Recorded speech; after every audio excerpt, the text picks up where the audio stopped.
À Horizon FM, on prend une pause lecture. Aujourd'hui, il est question du recueil Un Parisien au pays des pingouins qui a été publié chez l'Évêque éditeur par Stéphane Ledien, un créatif publicitaire qui est aussi rédacteur en chef depuis 2002 de la revue d'analyse cinématographique Versus. Déboulant en pleine tempête de neige fin novembre, un Parisien rejoint enfin sa blonde. Il vit alors la grande aventure de son premier hiver québécois. Couche interminable de vêtements pour sortir souper au coin de la rue, quiproquo de langage en parlant d'une chaudière avec le plombier, dégustation de sirop d'érable qui vire à la tire infernale, des récits tantôt drôles, tantôt poétiques, d'un véritable choc thermique et culturel. Nous accueillons Stéphane Ledien qui nous présente donc ce roman, Un Parisien au pays des pingouins. Bonjour, Monsieur Ledien. Bonjour. Alors, pour situer les gens, vous habitez maintenant au Québec depuis combien d'années? C'est mon troisième hiver dans la ville de Québec. Donc, je suis arrivé il y a 2 ans, quasiment 2 ans et demi. Je suis arrivé à l'automne 2010, en fait. Et voilà, donc c'est pour ça que, comme je disais, j'en suis à mon troisième hiver actuellement. Puis j'aime toujours ça, j'aime toujours la neige, le froid, j'en redemande. Et il faut dire que c'est l'amour qui vous a amené au Québec. C'est vrai, l'amour d'une jolie Québécoise, et puis ça m'a donné l'occasion de tomber amoureux aussi de la ville de Québec, de la région elle-même, de la province, du pays, de tout ce que ça véhicule, pas seulement pour l'hiver, parce que j'aime aussi beaucoup les autres saisons finalement, et j'aime le fait que les saisons soient aussi marquées d'ailleurs. Et voilà, donc c'est à la fois une histoire d'amour, oui, personnelle, et en même temps l'amour d'une nouvelle culture, d'une vie à refaire, d'une nouvelle vie en somme. Et ce roman, c'est donc le récit de ce premier hiver que vous avez passé au Québec. Oui. Et pourquoi avoir décidé de d'écrire un roman? Parce que ça aurait pu être tout simplement un récit que vous auriez raconté à vos amis parisiens, à votre famille, ou encore un blog. Et pourquoi avoir décidé de mettre ça sur papier et de le publier? J'avais envie de revenir à quelque chose d'un peu plus traditionnel, et en fait pour resituer un petit peu l'histoire, quand un peu de temps après mon arrivée, je commençais déjà à vivre des petites aventures au quotidien où j'avais des yeux d'étonnement, des yeux grands ouverts face aux camions de déneigement, ou par rapport à plein de petites choses qui pouvaient se passer dans la ville. Ma première tempête de neige, oui, j'avais déjà vu des tempêtes de neige ou des éléments qui se déchaînent un petit peu en France quand même, mais c'est quand même différent ici. Il y avait plus de force, de poésie, donc j'aimais tout ça. Puis je le racontais à ma compagne, donc pour qui je suis venu au Québec. Je lui racontais un peu tout ça chaque soir, et elle me disait, il y a quand même matière à raconter quelque chose, à en faire un livre ou des histoires, parce que les gens aiment les histoires, et tu devrais mettre tout ça par écrit. Puis de là est né un projet de récit, mais avec quelque chose d'un peu plus romanesque, parce qu'effectivement il y a une part, je dirais, d'autobiographie, mais aussi de fiction. C'est une réinterprétation un petit peu des événements que j'ai pu vivre, ou de la beauté de l'hiver telle que je l'apercevais, et aussi la beauté de l'hiver perçue à travers les autres, dans la façon dont je le raconte, ou des conversations que j'avais avec des Québécois ou des Français qui, comme moi, avaient fait le grand saut pour venir vivre au Québec. Et à travers tout ça, il y a eu plein de petites histoires qui s'imbriquaient les unes dans les autres, des événements qui s'enchaînent de façon chronologique, mais il y a aussi des voyages, des retours dans le temps, où j'évoque à nouveau la grisaille parisienne, et puis je reviens à la blancheur québécoise, je retourne à Paris le temps de quelques autres histoires. Donc la façon dont tout ceci est né, c'est des événements que je trouvais marquants, ou qui donnaient matière à de véritables petites histoires. Il y avait toute une dramaturgie au quotidien, et la façon dont je le racontais, ma compagne me disait, tu devrais en faire un livre. Voilà, alors pourquoi plus un livre qu'un blog? C'est parce que j'ai toujours aimé écrire, j'aime les histoires, j'aime les livres. J'avais en tête d'écrire un livre, j'avais d'autres projets de manuscrits, donc ça rejoignait quand même une conviction littéraire, parce que je voulais qu'on ait quelque chose d'à la fois de léger, de divertissant, mais avec des vraies plages de poésie, et si j'ose dire de littérature, dans la description de l'hiver québécois, dans le plaisir qu'il y a à s'enfoncer dans la neige quand on va se promener au parc du Bois de Coulonges ou même quand on s'essouffle un peu dans la vallée de la Jacques-Cartier, ce genre de choses. Donc avoir une volonté un peu plus littéraire que si je l'avais uniquement fait sur un blog, même si effectivement il y a des impressions qui peuvent rejoindre ce qu'on lirait sur un blog, mais je voulais me rapprocher de l'idée des carnets de voyage à l'ancienne, de façon traditionnelle. Voilà pourquoi j'ai décidé d'en faire un livre, et j'ai porté le projet en tout cas, qui a pu séduire l'éditeur, et lui-même m'a fait retravailler pour renforcer cette dimension à la fois d'évocation, de carnet de voyage et de vraie littérature, et pas juste de ressenti ou d'impressions recueillies à chaud. Même si on parle de l'hiver, ça peut quand même être... voilà.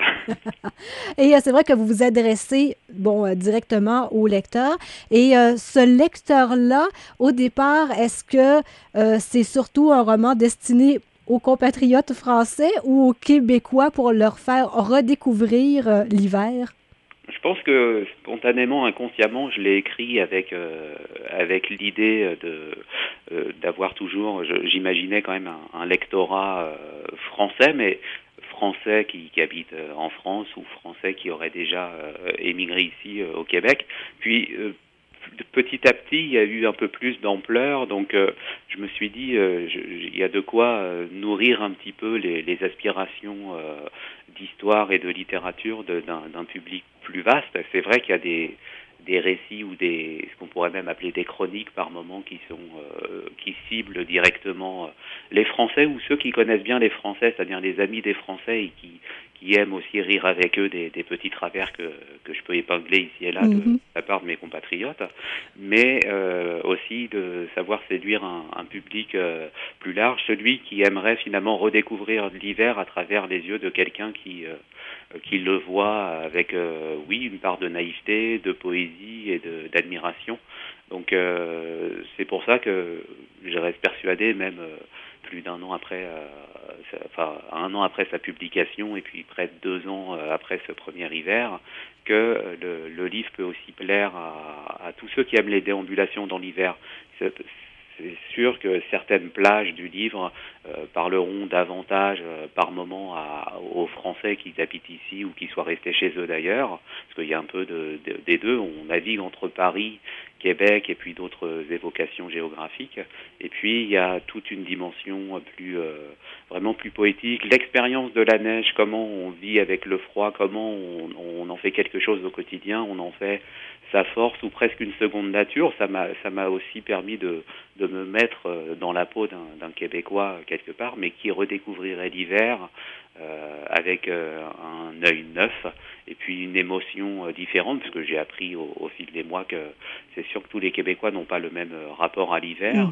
Ça fait partie de leur identité, de leur culture, de leur nature, si je puis dire. C'est dans cette façon qu'ils ont d'appréhender l'hiver, de s'en accommoder, d'y survivre aussi, parce qu'il y a une vraie question de survie, surtout quand on va dans des contrées encore plus froides.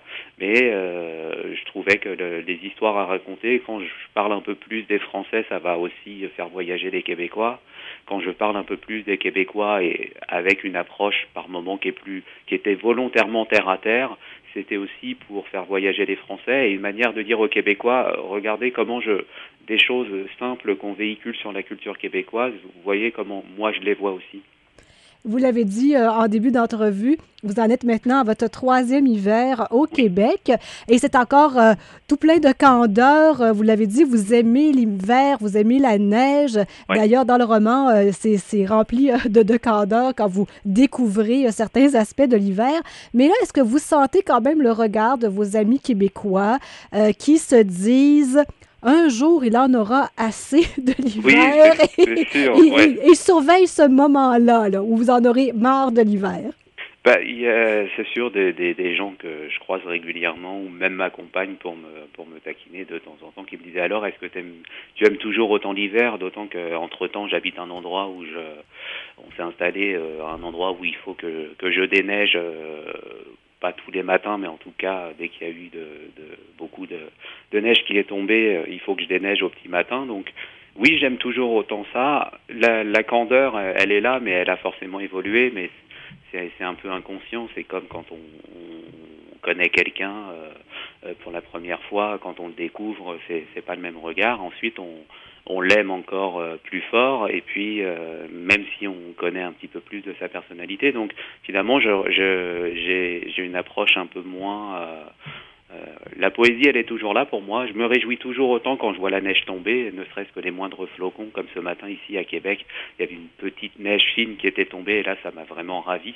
La seule chose que je déteste de l'hiver, et j'aimais pas ça avant même d'arriver à Québec, c'est le côté quand c'est vraiment trop verglacé partout. Parce que c'est forcément pas très agréable de se promener. Et puis la seule chose qui pourrait me déprimer, entre guillemets, en hiver, c'est quand la pluie remplace la neige, parce que je viens de Paris, que Paris à cette période de l'année c'est très très pluvieux, donc c'est pour ça que pour moi une belle tempête de neige vaudra toujours mieux que ne serait-ce qu'une heure de grisaille en région parisienne. Donc oui, le froid, la neige, la blancheur, tous les éléments et la façon dont ils sont déchaînés par l'hiver au Québec, ça continue de me ravir. J'ai beaucoup d'admiration pour ça, au sens visuellement, c'est très impressionnant. Il y avait, là encore, avant les fêtes ou peu de temps après, il y a eu une tempête sur Québec, et puis j'étais en train de travailler, je voyais à travers la fenêtre de gros flocons, mais on aurait dit, c'était comme la première fois que je voyais la neige tomber, pour ainsi dire, alors que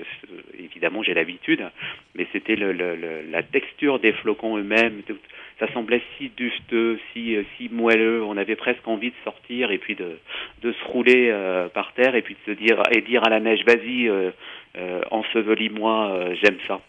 En tout cas, moi, je vais conseiller à tous les Québécois qui en ont vraiment marre de l'hiver, pour nous aider peut-être à passer à travers, ça serait de lire votre roman Un Parisien au pays des pingouins, et ça va nous réconcilier, c'est sûr et certain, avec notre saison hivernale. Eh bien, je l'espère. Stéphane Ledien, on va vous souhaiter une bonne fin d'hiver. Merci. Et à bientôt. Merci, bonne fin de journée, au revoir.